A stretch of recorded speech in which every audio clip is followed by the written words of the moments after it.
Hello. Hi ಅಮ್ಮ. ವೀರ, ಅನು ಹರ್ಷ ಹೇಗಿದ್ದಾರೆ? ನನಗೆ ಅವ್ರನ್ನ ನೋಡಬೇಕು ಅಂತ ಅನ್ಸಿದ್ರು ಜಾಸ್ತಿ ಓಡಾಡಬೇಡ ಅಂತ ಹೇಳಿದ್ದಾರೆ ಡಾಕ್ಟ್ರು. ಅದಕ್ಕೆ ನನಗೆ ಬರೋಕ್ಕಾಗ್ತಾ ಇಲ್ಲ. ಅಮ್ಮ, ಯು ಡೋಂಟ್ ವರಿ, ನಾನು ಇಲ್ಲೆಲ್ಲ ನೋಡ್ಕೋತೀನಿ. ನೀವು ಟೆನ್ಷನ್ ಮಾಡ್ಕೊಳ್ಳೋಂಥದ್ದು ಏನೂ ಆಗಿಲ್ಲ. ಅಮ್ಮ, ನಾನು ನಿಮ್ಗೆ ಆಗಾಗ ಕಾಲ್ ಮಾಡಿ ಅಪ್ಡೇಟ್ ಮಾಡ್ತಿರ್ತೀನಿ. ನಾನು ನಿಮ್ಗೆ ಎಲ್ಲಾನು ಹೇಳ್ತಿರ್ತೀನಿ. ನೀವು ನಿಮ್ಮ ಹೆಲ್ತ್ ಬಗ್ಗೆ ಕೇರ್ ತಗೊಳ್ಳಿ ಪ್ಲೀಸ್. ಮೀರಾ, ನನಗೆ ಈ ಮನೆ ಬಿಟ್ಟು ಆಚೆ ಬರಕ್ಕೆ ಧೈರ್ಯ ಆಗ್ತಾ ಇಲ್ಲ. ಅಮ್ಮ, ನಾನು ಹೀಗೆ ಮಾತಾಡಿದ್ರೆ ತಪ್ಪಾಗ್ಬೋದೇನೋ, ಬಟ್ ಆದರೂ ಹೇಳ್ತಿದ್ದೀನಿ. ಅದು ನನಗೆ ಆ ಆರಾಧನ ಆ್ಯಂಡ್ ಫ್ಯಾಮಿಲಿ ಇಲ್ಲಿಗೆ ಬಂದಿರೋದು ಸ್ವಲ್ಪನೂ ಸಮಾಧಾನ ಅಂತ ಅನ್ನಿಸ್ತಾ ಇಲ್ಲ ಅಮ್ಮ. ಕೆಲವು ವಿಷಯಗಳ ಬಗ್ಗೆ ಮಾತಾಡದೇ ಇದ್ರೇನೆ ಒಳ್ಳೇದು ಮೀರಾ. ಆರ್ಯನಿಗೆ ವಿಷಯ ತಿಳಿಸಿದ್ಯಾ? ಇಲ್ಲ ಅಮ್ಮ, ಆರ್ಯ ಸರ್ಗೆ ಏನು ಹೇಳಕ್ ನನಗೆ ಮನಸ್ಸೇ ಆಗಲಿಲ್ಲ. ಬಿಕಾಸ್ ಅನುಗ್ ಈ ಥರ ಆಗಿದೆ ಅಂತ ಗೊತ್ತಾದ್ರೆ ಅವರು ತುಂಬಾನೇ ಟೆನ್ಷನ್ ಮಾಡ್ಕೊಂಡ್ಬಿಡ್ತಾರೆ. ನಾವು ಅವ್ರಿಗೊಂದು ಸಣ್ಣ ಗಾಯ ಆಗಿದೆ ಅಂತ ಹೇಳಿದ್ರು ಸರ್ ಸಮಾಧಾನ ಮಾಡ್ಕೊಳ್ಳಲ್ಲ. 3 ಓವರಲ್ಲಿ ಅವರು ಒಬ್ಬರೇ ಇದ್ದಾರೆ. ಅನು ವಿಷಯದಲ್ಲಿ ಸರ್ನ ಸಮಾಧಾನ ಮಾಡೋದು ತುಂಬಾನೇ ಕಷ್ಟ ಆಗ್ಬೋದು ಅಂತ ನಾನೇನು ಹೇಳಕ್ ಹೋಗ್ಲಿಲ್ಲ. ಅನು ಪ್ರಜ್ಞೆ ಯಾವಾಗ ಬರುತ್ತೆ ಅಂತ ಹೇಳಿದ್ದಾರೆ? ಅದಿನ್ನೂ ಗೊತ್ತಿಲ್ಲ ಅಮ್ಮ. ಬಟ್ ಡಾಕ್ಟರ್ಸ್ ಹೇಳೋ ಪ್ರಕಾರ ಅನುಗೆ ಮೇಜರ್ ಆಗಿ ಏನು ಪ್ರಾಬ್ಲಮ್ ಆಗಿಲ್ಲ. ಆದ್ರೆ ಏನ್ ಮೀರಾ? ಅಮ್ಮ, ಡಾಕ್ಟರ್ಸ್ ಯಾರು ಅನು ಹೊಟ್ಟೆಲಿರೋ ಮಗು ಬಗ್ಗೆ ಏನು ಹೇಳ್ತಾನೆ ಇಲ್ಲ. ನನಗೆ ಅದೇ ಟೆನ್ಷನ್ ಆಗ್ತಿರೋದು. ಈ ವಿಷಯ ಎಲ್ಲ ಏನು ಕರೆಕ್ಟಾಗಿ ಗೊತ್ತಿಲ್ಲದೆ ನಂಗೆ ಆರ್ಯ ಸರ್ ಏನು ಅಪ್ಡೇಟ್ ಮಾಡೋಕ್ಕಾಗ್ತಿಲ್ಲ. ನಿನ್ನ ಯೋಚನೆ ಸರಿಯಾಗೇ ಇದೆ ಮೀರಾ. ಅನು ಟ್ರೀಟ್ಮೆಂಟ್ಗೆ ಏನು ಬೇಕೋ ಅದನ್ನು ಮಾಡು. ಯಾ ಅಮ್ಮ, you don't worry, I take care. ನಾನು ಎಲ್ಲಾನು ನೋಡ್ಕೋತಾ ಇದ್ದೀನಿ. ಬಟ್ ಒಂದು ವಿಷಯ, ಅನುಗೆ ಆಕ್ಸಿಡೆಂಟ್ ಆಗಿರೋದು ನನ್ಗೆ ಯಾಕೋ ಪ್ರೀ ಪ್ಲಾನ್ ಅಂತ ಅನಿಸ್ತಿದೆ. ನನಗೂ ಹಾಗೆ ಅನ್ನಿಸ್ತಾ ಇದೆ. ಅದು ಅಲ್ಲದೆ ಜೇಂಡೆ ಗೋಡೌನಿಂದ ತಪ್ಪಿಸ್ಕೊಂಡು ಹೋಗಿದ್ದಾನೆ.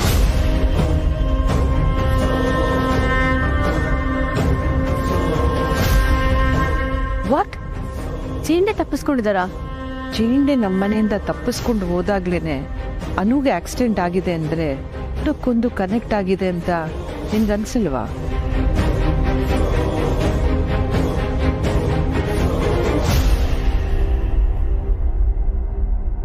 ಆರ್ಯ ಬಂದ್ರೇನೆ ಜೇಂಡೆ ಮಾಡ್ತಿರೋ ಕೆಲಸಕ್ಕೆ ಪೂರ್ತಿ ಬ್ರೇಕ್ ಬೀಳೋದು. ಇಷ್ಟು ದಿನ ಆರ್ಯನ ಸ್ನೇಹದ ಮುಖ ಮಾತ್ರ ನೋಡಿದ ಜೇಂಡೆಗೆ ಆರ್ಯನ್ ವ್ಯಾಘ್ರ ರೂಪ ನೋಡೋ ಸಮಯ ಬಂತು ಅಂತ ಅನ್ಸುತ್ತೆ. ಸುಬ್ಬು, ಅಳಿಯಂದ್ರು ಅನು ನಮ್ಮ ಜೊತೆ ಒಟ್ಟಾರದಲ್ಲಿದ್ದಾಳೆ ಅಂತ ಅನ್ಕೊಂಡಿದ್ದಾರೆ. ನನ್ಗೆ ಏನು ಹೇಳ್ಬೇಕಂತ ಗೊತ್ತಾಗ್ಲಿಲ್ಲ. ಮೀರಾ ಮೇಡಮ್, ಅಳಿಯಂದ್ರು ಅನು ನೋಡೋಕ್ಕೆ ಸೀದಾ ಒಟ್ಟಾರಕ್ಕೆ ಹೊರಟ್ಬಿಟ್ರೆ? ಸರ್ ಏನಾದರೂ ಹಾಗೆ ಒಟ್ಟಾರಕ್ಕೆ ಹೋದರೆ ನನಗೆ ಕಾಲ್ ಮಾಡೇ ಮಾಡ್ತಾರೆ. ನಾನು ಮ್ಯಾನೇಜ್ ಮಾಡ್ತೀನಿ ಬಿಡಿ. ಫಸ್ಟ್ ಇಂಡಿಯಾಗೆ ಬರೋದು ಇಂಪಾರ್ಟೆಂಟ್.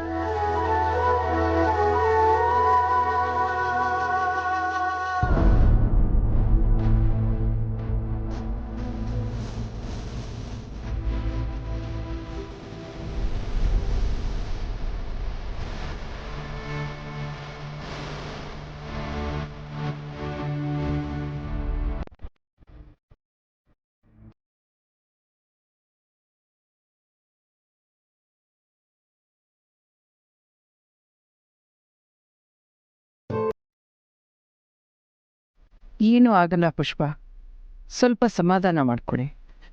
ಅಮ್ಮ, ನೀವು ಈ ಥರ ಮಲಗಿದ್ದನ್ನ ನಾನು ಯಾವತ್ತೂ ನೋಡಿರ್ಲಿಲ್ಲ. ಇಲ್ಲಿಗೆ ಬಂದಾಗೆ ನಾನು ಅನು ಅಂತ ಎಷ್ಟು ಕೂಗೋದು, ಮಾತಾಡ್ತಿಲ್ಲ. ಅನು ಏನಾಗಿದೆ ಅಂತ ನೀವು ದುಃಖ ಪಡ್ತಿದ್ದೀರಾ? ನೀವು ಅನ್ಕೊಂಡಷ್ಟು ಅನು ವೀಕ್ ಅಲ್ಲ.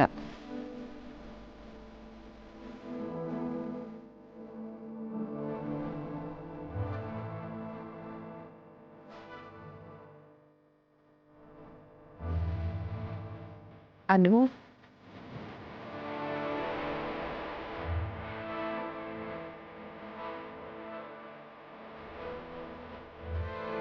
ಅನು, ಅನು ಮಗಳೇ. ಅಮ್ಮ, ದಾದಾ ಮನೆಗೆ ಬರ್ತಿದಾರಂತೆ. ಈ ವಿಷಯನ ಅವ್ರಿಗೆ ನೀವೇ ಹೇಳಬೇಕು. ಹರ್ಷ, ನಾನು ಮೊದಲು ಡಾಕ್ಟರ್ ಹತ್ರ ಮಾತಾಡಬೇಕು. ಅದು ಹೇಗೆ ಹೊಟ್ಟೆಗೆ ಮಗು ಇಲ್ಲ ಅಂತ ಹೇಳ್ತಾರೆ? ಇಷ್ಟು ದಿನ ಸ್ಕ್ಯಾನಿಂಗು ಚೆಕಪ್ಪು ಎಲ್ಲ ಸುಮ್ಮನೆ ಮಾಡಿಸ್ತಿದ್ವಾ?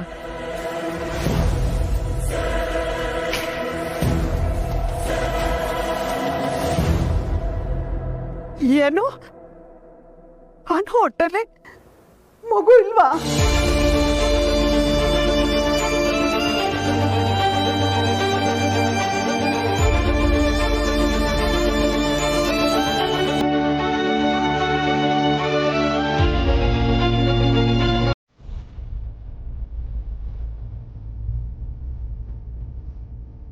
ಹಲೋ ಅತ್ತಿಗೆ, ಅನುಗೇನಾಗಿಲ್ಲ ತಾನೆ? ಮಗುಗೂ ಏನು ತೊಂದರೆ ಆಗಿಲ್ಲ ತಾನೆ?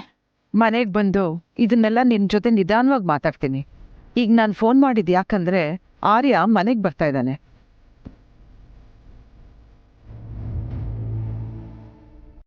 ಏನೋ ಆರ್ಯ ಬರ್ತಿದ್ದಾನಾ? ಹೌದು, ಅವ್ನು ಬಂದಿದ ತಕ್ಷಣ ಅನುಗೆ ಆಕ್ಸಿಡೆಂಟ್ ಆಯ್ತು ಅಂತ ಹೇಳೋದು ಬೇಡ, ಸುಮ್ಮನೆ ಗಾಬರಿ ಆಗ್ತಾನೆ. ಈಗ ನಾನು ಮನೆಗೆ ಬರ್ತಾ ಇದ್ದೀನಿ. ನಾನೇ ಆರ್ಯನ್ ಜೊತೆ ನಿಧಾನವಾಗಿ ಮಾತಾಡಿ ವಿಷಯ ತಿಳಿಸ್ತೀನಿ. ಯಾಕಂದರೆ ಅನು ಮತ್ತು ಮಗು ಕಂಡೀಷನ್ ಸರಿಯಾಗಿ ತಿಳ್ಕೊಂಡು ಹೇಳಿದ್ರೆ ಒಳ್ಳೇದು ಅನಿಸುತ್ತೆ. ಸರಿ ಅತ್ತಿಗೆ, ನಾವ್ಯಾರೂ ಅನು ಬಗ್ಗೆ ಏನೂ ಹೇಳಲ್ಲ.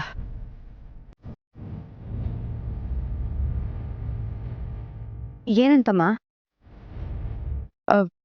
ಅದು ಆರ್ಯ ಬರ್ತಿದ್ದಾನಂತೆ.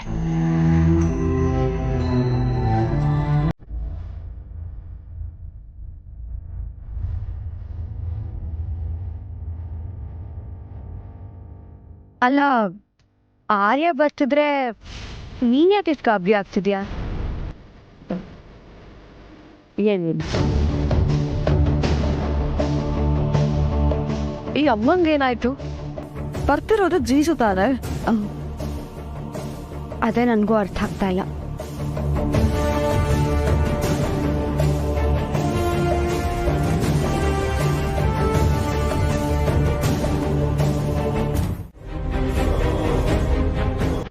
ಅನುನ ಈ ಮನೆಯಿಂದ ದೂರ ಮಾಡಬೇಕು ಅಂತ ನನ್ನ ತಲೆಗೆ ತುಂಬಿದವನು ನೀನೆ.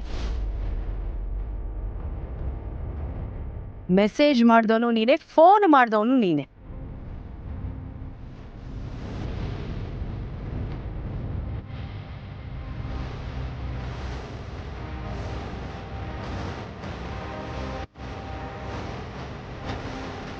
ಆರ್ಯ ಬರ್ತಾ ಇದ್ದಾನ. ಅವನನ್ನ ವೆಲ್ಕಮ್ ಮಾಡೋಕ್ಕೆ ಅನು ಆಲ್ಮೋಸ್ಟ್ ಅರೆಜೀವಾಗಿದ್ದಾಳೆ. ಅವಳ ಹೊಟ್ಟೆಲಿ ಮಗು ಬೇರೆ ಇಲ್ಲ. ಇದಕ್ಕಿಂತ ಒಳ್ಳೆ ಸಮಯ ಬೇಕಾ? ಒಳ್ಳೆ ಸಮಯ, ಒಳ್ಳೆ ಸಮಯ.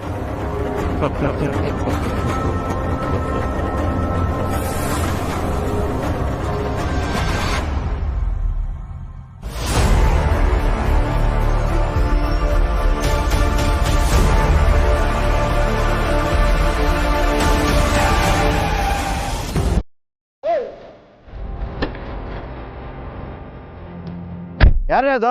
ಇಷ್ಟು ಹತ್ರ ಬಂದು ಬೇಕಾಗ್ತಿರಲ್ಲ, ಗೊತ್ತಾಗೋದಿಲ್ವಾ?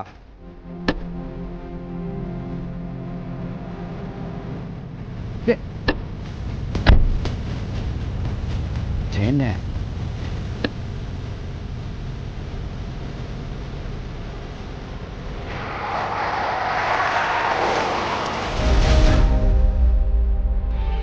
Doctor, are you sure?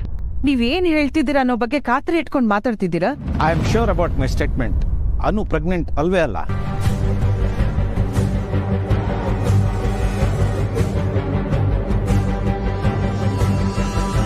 Doctor, Anu scanning ಮಾಡಿಸಿದ್ಲು. ಡಾಕ್ಟರ್ ಹೇಳಿದಾಗೆ ಎಲ್ಲ ಮೆಡಿಸಿನ್ಸ್ ತಗೋತಾ ಇದ್ಲು. ಅವ್ಳು ಪ್ರೆಗ್ನೆಂಟ್ ಆಗಿರೋದಕ್ಕೆ ತಾನೇ ಇವೆಲ್ಲ ಫಾಲೋ ಮಾಡ್ತಿದ್ದಿದ್ದು. ಅನ್ನೋದು ಲಾಸ್ಟ್ ಟೈಮ್ ರಿಪೋರ್ಟಲ್ಲಿ ಏನು ಬಂದಿತ್ತು? ಅವಳು ಸ್ಕ್ಯಾನಿಂಗ್ ಮಾಡಿಸಿ ತುಂಬಾ ದಿವಸಗಳಾಗಿತ್ತು. ಆದ್ರೆ ಮಗು ಇದ್ದಿದ್ದಂತೂ ನಿಜ. ಅದನ್ನ ನಾನು ಸುಳ್ಳು ಅಂತ ಹೇಳ್ತಾ ಇಲ್ಲ. ಆಗ ಅವರು ಪ್ರೆಗ್ನೆಂಟ್ ಆಗಿದ್ರು ಅನ್ಸುತ್ತೆ. ಆಮೇಲೆ ಮಗು ಬೇಡ ಅನ್ಸಿ ಮೇ ಬಿ ಅಬಾರ್ಷನ್ ಮಾಡಿಸ್ಕೊಂಡಿರ್ಬೋದು. ಅದನ್ನ ಹೇಳೋದಕ್ಕೆ ನಿಮ್ಮ ಹತ್ರ ಧೈರ್ಯ ಸಾಲದೆ ಮುಚ್ಚಿಟ್ಟಿರ್ಬೋದು ಅನ್ಸುತ್ತೆ.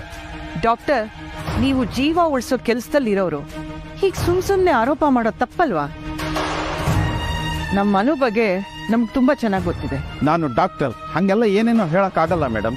ನನ್ನ ಸೊಸೆ ಬಗ್ಗೆ ನಿಮ್ಮ ಅನಾಲಿಸಿಸ್ ತಪ್ಪಿರ್ಬೋದು ಡಾಕ್ಟರ್, ಅಥವಾ ನಿಮ್ಮ ಟ್ರೀಟ್ಮೆಂಟಿಂದ ಅನು ಮಗುಗೆ ಏನಾದ್ರು ತೊಂದರೆ ಆಗಿರ್ಬೋದು, ಅದಕ್ಕೆ ಹೀಗೆ ಮಾತಾಡ್ತಿದ್ದೀರಾ ಅನ್ಸುತ್ತೆ. ಮೇಡಮ್, ಹೀಗೆ ಅಲಿಗೇಷನ್ ಮಾಡೋಕ್ಕೆ ಮುಂಚೆ ನಿಜ ಅರ್ಥ ಮಾಡ್ಕೊಳ್ಳಿ. ಇಲ್ಲಿ ಬರೋ ಪೇಷಂಟಲ್ಲಿ ಯಾರು ಪ್ರೆಗ್ನೆಂಟು ಯಾರು ಪ್ರೆಗ್ನೆಂಟ್ ಅಲ್ಲ ಅಂತ ಗೊತ್ತಿಲ್ಲದೆ ಇರೋ ಡಾಕ್ಟರ್ಸ್ ಇಲ್ಲಿ ಯಾರೂ ಇಲ್ಲ. ನಿಮ್ಮ ಸೊಸೆ ಹಿಂದೆ ಪ್ರೆಗ್ನೆಂಟ್ ಆಗಿದ್ರೋ ಏನೋ ಗೊತ್ತಿಲ್ಲ, but right now she is not carrying any baby. ನೀವೆಲ್ಲಿ ಬೇಕಾದ್ರೂ ಚೆಕ್ ಮಾಡ್ಕೋಬೋದು.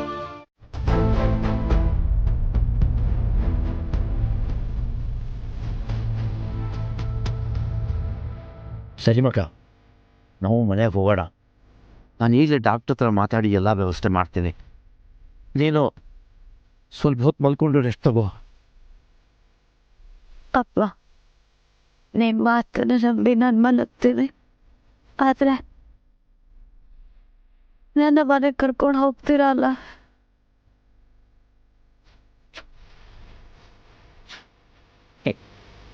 ನನ್ನ ಮಂಗಾರ ತುಂಬ ಜಾಣ ನೀನು.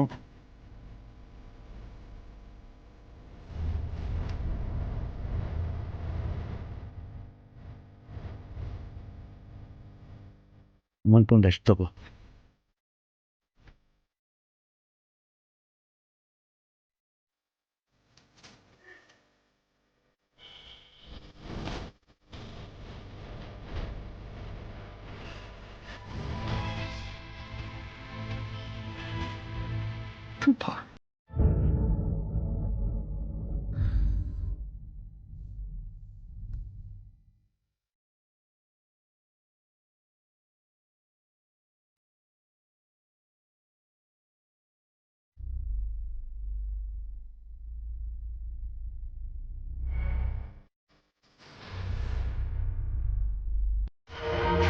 ಇದನ್ನು ಹೇಳೋಕ್ಕೆ ಎಷ್ಟು ದಿನದಿಂದ ಪ್ರಯತ್ನ ಪಡ್ತಿದ್ದೀನಿ ಅಂತ ನಿನಗೆ ಗೊತ್ತಾ? ಆದರೆ ನೀನು ನಂಬ್ತಾನೇ ಇಲ್ಲ. ಏನು ಮಾಡಿ? ಒಳ್ಳೆತನ ಸತ್ತ ಮೇಲೆ ಗೊತ್ತಾದರೆ ಪ್ರಯೋಜನ ಇಲ್ಲ. ಅದಕ್ಕೆ ನಾನು ಮತ್ತೆ ಮತ್ತೆ ನಿನಗೆ ಅರ್ಥ ಮಾಡಿಸೋಕ್ಕೆ ಪ್ರಯತ್ನ ಪಡ್ತಾ ಇದ್ದೀನಿ. ನಂಬು.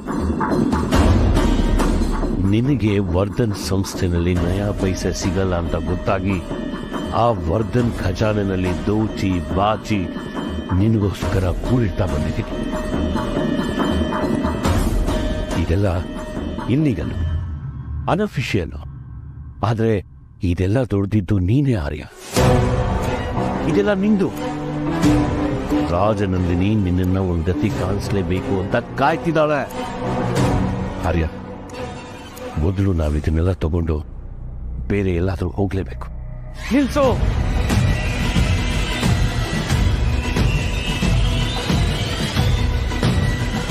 ರಾಜನಂದಿನಿ, ರಾಜನಂದಿನಿ, ರಾಜನಂದಿನಿ ಅವ್ರು ಸತ್ತು 22 ವರ್ಷದ ಮೇಲಾಯ್ತು ಚೇಂಡೆ. ತಪ್ಪು. ನೀ ಹೇಳ್ತಿರೋ ತಪ್ಪು. ಅವಳು ಮತ್ತೆ ಹುಟ್ಟಿ 22 ವರ್ಷ ಆಯ್ತು. ಅವಳೇ ಈ ಅನು. ಇವಳು ನಿನ್ನನ್ನ ಪ್ರೀತಿಸಕ್ ಬಂದಿರೋ ಹೆಂಡತಿ ಅಲ್ವೇ ಅಲ್ಲ ಆರ್ಯ. ನಿನ್ನನ್ನ ಸಂಹಾರ ಮಾಡಕ್ ಬಂದಿರೋ ಮರ್ತೀನಿ.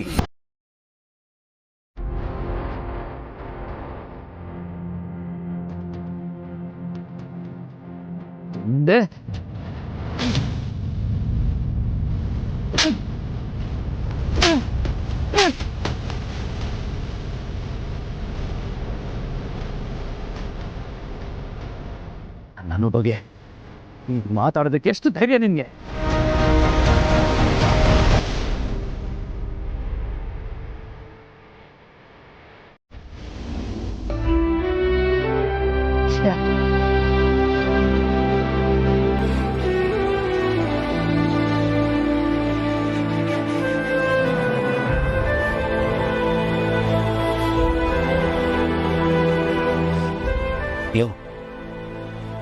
ನಾನು ಅನುಗ್ ಮಾತ್ರ ಅಲ್ಲ, ನಿನಗೂ ನನ್ನ ಹೃದಯದಲ್ಲಿ ಒಳ್ಳೆ ಸ್ಥಾನ ಕೊಟ್ಟಿದ್ದೆ. ಆದರೆ ಈ ರೀತಿ ಚೀಪಾಗಿ ಬಿಹೇವ್ ಮಾಡಿ ಅದನ್ನ ನೀನೇ ಕಳ್ಕೊತಿದ್ಯಾ. ಯಾಕೆ ನನ್ನ ಅನು ಮೇಲೆ ಅಷ್ಟೊಂದು ದ್ವೇಷ ನಿನಗೆ? ಆರ್ಯ, ಅಮ್ಮ, ಅಳಿಯಂದ್ರ ಜೊತೆ ಫೋನಲ್ಲಿ ನಾನು ಆಗಲೇ ಮಾತಾಡಿದೆ. ಅನು ವಟಾರದಲ್ಲಿ ನಮ್ಮ ಜೊತೆ ಇದ್ದಾಳೆ ಅಂದ್ಕೊಂಡು ಅವಳು ಆರಾಮಾಗಿ ಬರಲಿ ಅಂತ ಹೇಳಿದ್ರು. ಹಾಗಾದ್ರೆ ಆರ್ಯ ಮನೆಗೆ ಬರಬೇಕಿತ್ತಲ್ವಾ? ಅಮ್ಮ, ಆರ್ಯ ಅವರು ಮನೆಗೆ ಬಂದಿಲ್ಲ. ನಾವೆಲ್ಲ ಮನೇಲೇ ಇದ್ವಿ. ಅವ್ರ ಮನೆಗೆ ಬಂದಿದ್ರೆ ಗೊತ್ತಾಗ್ತಿತ್ತು. ಮಿಸ್ಟರ್ ವರ್ಧನ್ ಎಲ್ಲಿಗೆ ಹೋಗಿದ್ದಾರೆ ಅಂತ ಯಾರು ತಲೆ ಕೆಡಿಸ್ಕೊಳ್ಳೋ ಅವಶ್ಯಕತೆ ಇಲ್ಲ. ಅವ್ರು ಎಲ್ಲಿಗೆ ಹೋಗಿದ್ದಾರೆ ಅಂತ ಈಸಿಯಾಗಿ ಗೆಸ್ ಮಾಡ್ಬೋದು.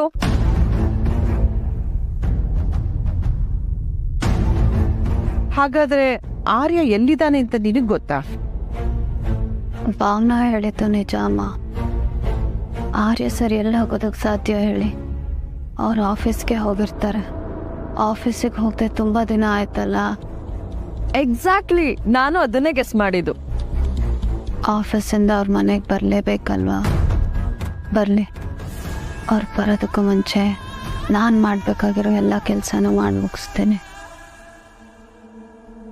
ಬಾವಾ, ಇವತ್ತು ನಿಮ್ಮ ದಾದನ್ ಬರ್ತ್ಡೇ. ಸ್ಪೆಷಲ್ ಅರೇಂಜ್ಮೆಂಟ್ಸ್ನ ಮಾಡಬೇಕು. ಅದಕ್ಕೆ ನನಗೆ ನಿಮ್ಮ ಸಹಾಯ ಬೇಕು. ಅನು, ಡಾಕ್ಟರ್ ಹೇಳಿದನ ನೀನು ಮರಿತಾ ಇದೀಯ. ನೀನೀಗ ರೆಸ್ಟಲ್ಲಿ ಇರಬೇಕು. ಯಾಕೆ ಇಷ್ಟೊಂದು ಆಟ ಮಾಡ್ತೀಯ ಅನು? ನಾವ್ ಹೇಳ್ದಂಗೆ ಕೇಳೆ. ನಾನು ಈ ವಿಷಯದಲ್ಲಿ ಯಾರ ಮಾತು ಕೇಳಲ್ಲಮ್ಮ. ನಾನು ಅನ್ಕೊಂಡಾಗ ಮಾಡಿದ್ಮೇಲೆ ನನಗೆ ರೆಸ್ಟ್.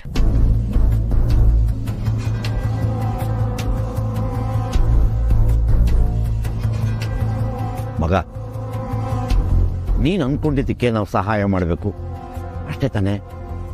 ನೋಡು, ನಾನು ನಿನಗೆ ಸಹಾಯ ಮಾಡ್ತೀನಿ. ಅದಕ್ಕೂ ಮುಂಚೆ ನೀ ಸ್ವಲ್ಪ ರೆಸ್ಟ್ ಮಾಡಬೇಕು. ಜಾಣ ಬಂಗಾರ ಅಲ್ವಾ? ಸರಿ ಅಪ್ಪ, ನಾನು ರೆಸ್ಟ್ ತಗೋತೀನಿ. ಸುಬ್ಬು, ನೀನು ಅನನ್ ಕರ್ಕೊಂಡು ರೂಮ್ಗೆ ಹೋಗು. ಅವಳು ಕುಡಿಯೋದಕ್ಕೆ ನಾನು ಏನಾರು ತರ್ತೀನಿ. ಪುಷ್ಪ ಅವರೇ, ನೀವು ಅನು ಜೊತೆ ಇರಿ. ಗೀತಾ, ಜ್ಯೂಸ್ ತಗೊಂಬಮ್ಮ.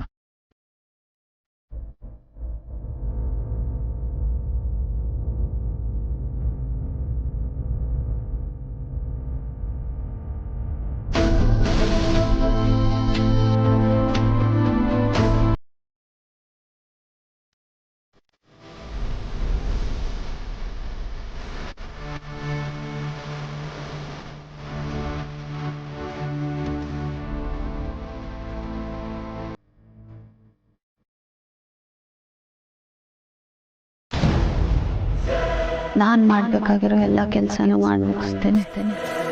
ನಾನು ಅನ್ಕೊಂಡಾಗ ಮಾಡಿದ್ಮೇಲೆ ನನಗೆ ರೆಸ್ಟ್.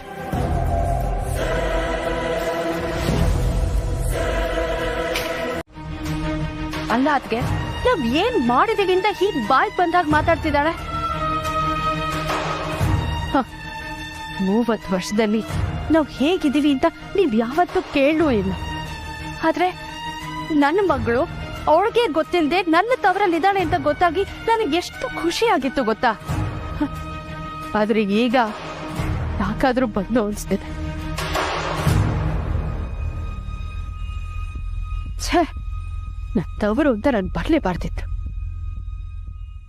ಬರಬಾರ್ದಿತ್ತು.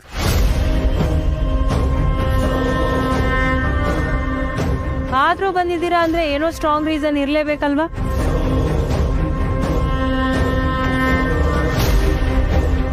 ಅತ್ತಿಗೆ, ನಿಮ್ ಸೊಸೆ ಹೀಗ್ ಮಾತಾಡ್ತಿದ್ರು ನೀವ್ ಯಾಕೆ ಸುಮ್ನೆ ಇದ್ದೀರಾ? ಈಗೇನಾದ್ರೂ ಮಾಮನ್ ಲಾಗೆ ನಿಜವಾದ ವಿಷಯ ಗೊತ್ತಾದ್ರೆ ನೀವು ಸುಮ್ನಿರ್ಬೇಕಾಗತ್ತೆ.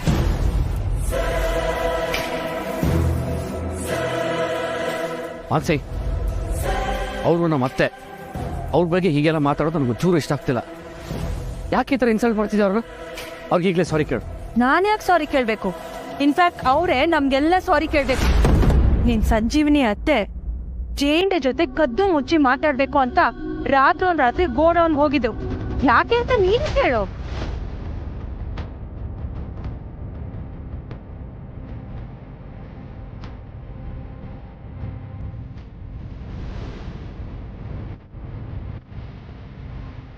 ಹರ್ಷ, ನಿನ್ ಹೆಂಡತಿದು ತುಂಬಾ ಅತಿ ಆಯ್ತು.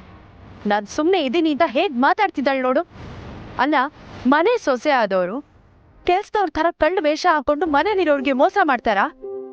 ಈ ನಿನ್ ಹೆಂಡತಿ ಮಾನ್ಸಿ ಮಾಡಿದಾಳೆ. ಇಂಥವರಿಂದ ನಾನು ಈ ಥರ ಎಲ್ಲ ಮಾತು ಕೇಳಬೇಕಾ?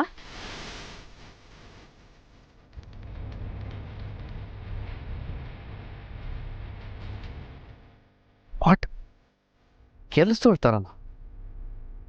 ಹಾಗೆ ನಾನು ವೇಷ ಹಾಕೊಂಡ್ಬಂದಿರ್ತಾನೆ ನಿಮ್ಮ ನಿಜವಾದ ಬಣ್ಣ ಬಯಲಾಗಿದ್ದು. ನಾನು ಕಳ್ಳ ವೇಷ ಹಾಕೊಂಡು ಮನೆಯವ್ರಿಗೆಲ್ಲ ನಾನು ಮಾನಸಿ ಅಲ್ಲ ಅಂತ ಹೇಳಿ ಮೋಸ ಮಾಡಿರ್ಬೋದು.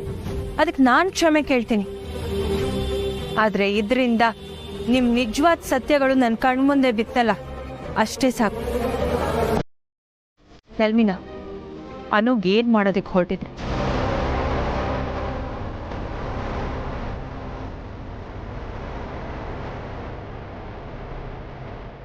ಬ್ರೋ, ಇಲ್ಲ ಇನ್ನೂ ಮನೆಗೆ ಯಾಕೆ ಬಂದಿಲ್ಲ? ನಿಜ ಹೇಳಿ. ನನ್ನಮ್ಮ ಜೇಂಡಿ ಜೊತೆ ಮಾತಾಡಿದ ತಕ್ಷಣ ಕೆಟ್ಟೋಳು ಹೇಗಾಗ್ತಾಳೆ? ಅಷ್ಟು ಡೌಟ್ ಇದ್ದಿದ್ರೆ ಅವಳನ್ನ ಅಲ್ಲೇ ಕ್ವಶನ್ ಮಾಡ್ಬೋದಿತ್ತಲ್ವಾ? ನನ್ನ ಅಣ್ಣನ ಆಸ್ತಿನ ಯಾರಿಗೂ ದಾನ ಕೊಡೋಕ್ಕೆ ಇವಳೇನು ದುಡ್ದಿದ್ದಾಳ? ನನ್ನ ಮಕ್ಳಿಗೋಸ್ಕರ ನಾನು ವಾಪಸ್ ಹೊರಟಿದ್ದೀನಿ.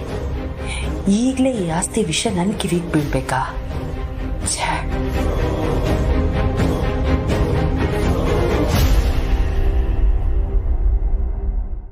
ಅದಕ್ಕೆ ನಾವಿನ್ ಹೊರಡ್ತೀವಿ. ಇದನ್ನೆಲ್ಲ ನೋಡೋಕ್ಕೆ ಅಣ್ಣ ಇಲ್ವಲ್ಲ. ಯಾಕೆ ಹಾಗೆ ಮಾತಾಡ್ತೀಯ ಸಂಜೀವ್ನಿ? ಮತ್ತೆ ಇಂಥವ್ರು ಯಾರಿಗೆ ಬೇಕು ಹೇಳಿ? ಅಲ್ಲ ಅದಕ್ಕೆ ಅಣ್ಣನ ಆಸ್ತಿನ ಹೀಗೆ ಯಾರ್ಗ್ಯಾರ್ಗೋ ಟ್ರಾನ್ಸ್ಫರ್ ಮಾಡ್ತಿದ್ರೆ ಏನರ್ಥ? ಅತ್ತೆ, ಇದು ನಿಮ್ಮ ಅಣ್ಣಂದು ಅನ್ನೋದಕ್ಕಿಂತ ಹೆಚ್ಚಾಗಿ ಈ ಆಸ್ತಿ ಎಲ್ಲ ನನ್ನ ಅಪ್ಪಂದು.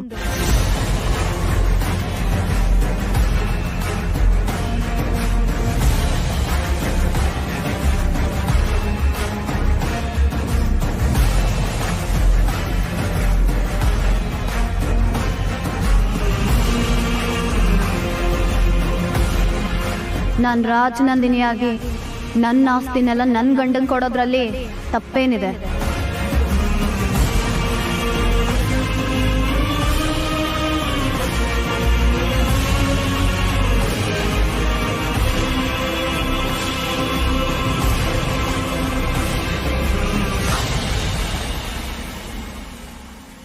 ಏನು? ನೀನು ನನ್ನ ರಾಜನಂದಿನಿನ? ಯಾಕೆ ಅನುಮಾನನಾ? ನೀನು ಅನು ಅಲ್ವಾ? ನಾನು ಅನುನೂ ಹೌದು, ರಾಜನಂದಿನಿನೂ ಹೌದು.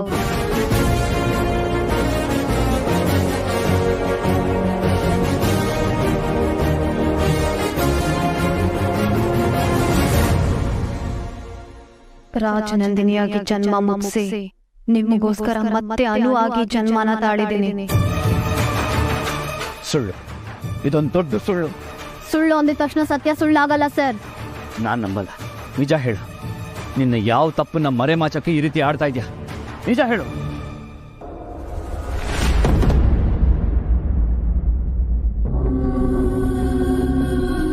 ತಪ್ಪ? ನಾನೇನು ತಪ್ಪು ಮಾಡಿದೆ ಸರ್? ನನ್ನ ಭಾವನೆಗಳ ಜೊತೆ ಆಟ ಆಡ್ತಿದ್ಯಲ್ಲ, ಅದು. ನೀವೇನು ಹೇಳ್ತಿದ್ದೀರ ಅನ್ನೋದು ನನಗೆ ಅರ್ಥ ಆಗ್ತಿಲ್ಲ. ಈ ಆಸ್ತಿನ ನನ್ನ ಮಗುವಿನ ಸಾವಿಗೆ ಪ್ರತಿಯಾಗಿ ಕೊಡ್ತಿರೋದು ಅಲ್ವಾ?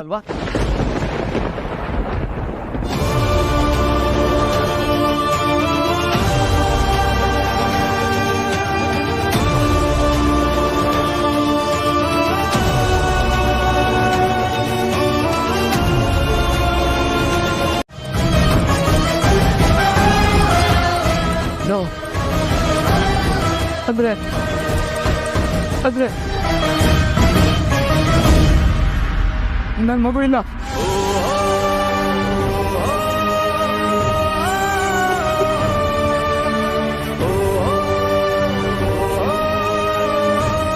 ಆದ್ರೆ ಇದೆಲ್ಲ ನಾಟಕ. ಈಗೆಲ್ಲ ಅರ್ಥ ಆಗ್ತಾ ಇದೆ, ಈಗೆಲ್ಲ ಅರ್ಥ ಆಗ್ತಾ ಇದೆ.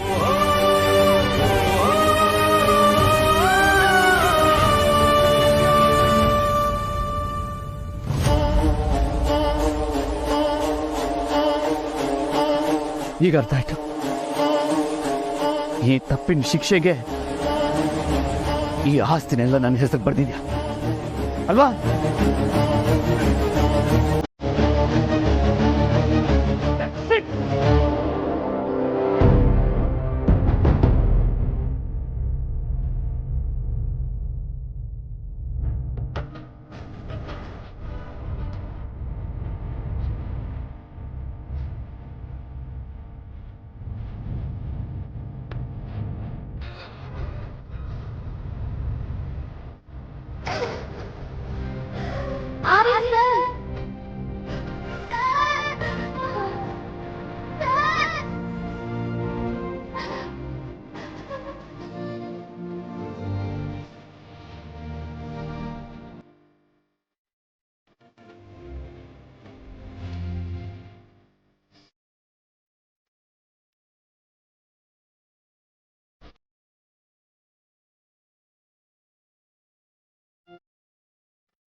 ಆ ಸುಳ್ಳನ್ನ ಸುಳ್ಳು ಅಂತ ಹೇಳೋ ಶಕ್ತಿ ನನಗಿರ್ಲಿಲ್ಲ. ಅದಕ್ಕೆ ಆ ಸುಳ್ಳನ್ನೇ ನಿಜ ಅಂತ ಎಲ್ರು ನಂಬಿಸ್ತಾ ಬಂದೆ.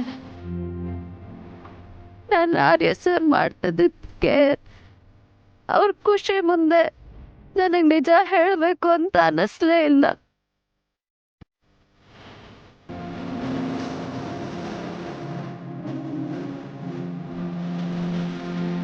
ನನ್ನ ಹೊಟ್ಟೆ ನಿಜವಾದ ಮಗು ಇದ್ದಿದ್ರೆ ಅವ್ರು ಹೇಗೆ ಸಂತೋಷ ಪಡ್ತಿದ್ರು ಅದನ್ನ ನೋಡೋ ಅವಕಾಶ ಕಳ್ಕೊಳ್ಳೋ ಮನ್ಸಿರ್ಲಿಲ್ಲ.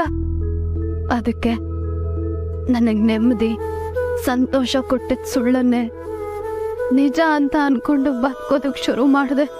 ಆದ್ರೆ ಇದು ನಿಮ್ಗೆ ಇಷ್ಟೊಂದು ನೋವು ಕೊಡುತ್ತೆ ಅಂತ ನಾನು ಅನ್ಕೊಂಡೇ ಇರ್ಲಿಲ್ಲ. ಆರ್ಯಸ್, ದಯವಿಟ್ಟು ನನ್ನನ್ನು ಕ್ಷಮಿಸ್ಬಿಡಿ.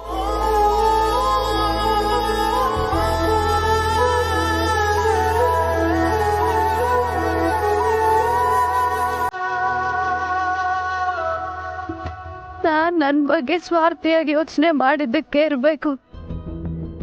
ಇವತ್ತು ಆರ್ಯನ್ ಸರ್ ನನ್ನನ್ನ ಬಿಟ್ಟು ಹೋಗೋ ಹಾಗಾಯ್ತು. ಎಷ್ಟು ಕೆಟ್ಟ ಜಾತಕ ನಂದು.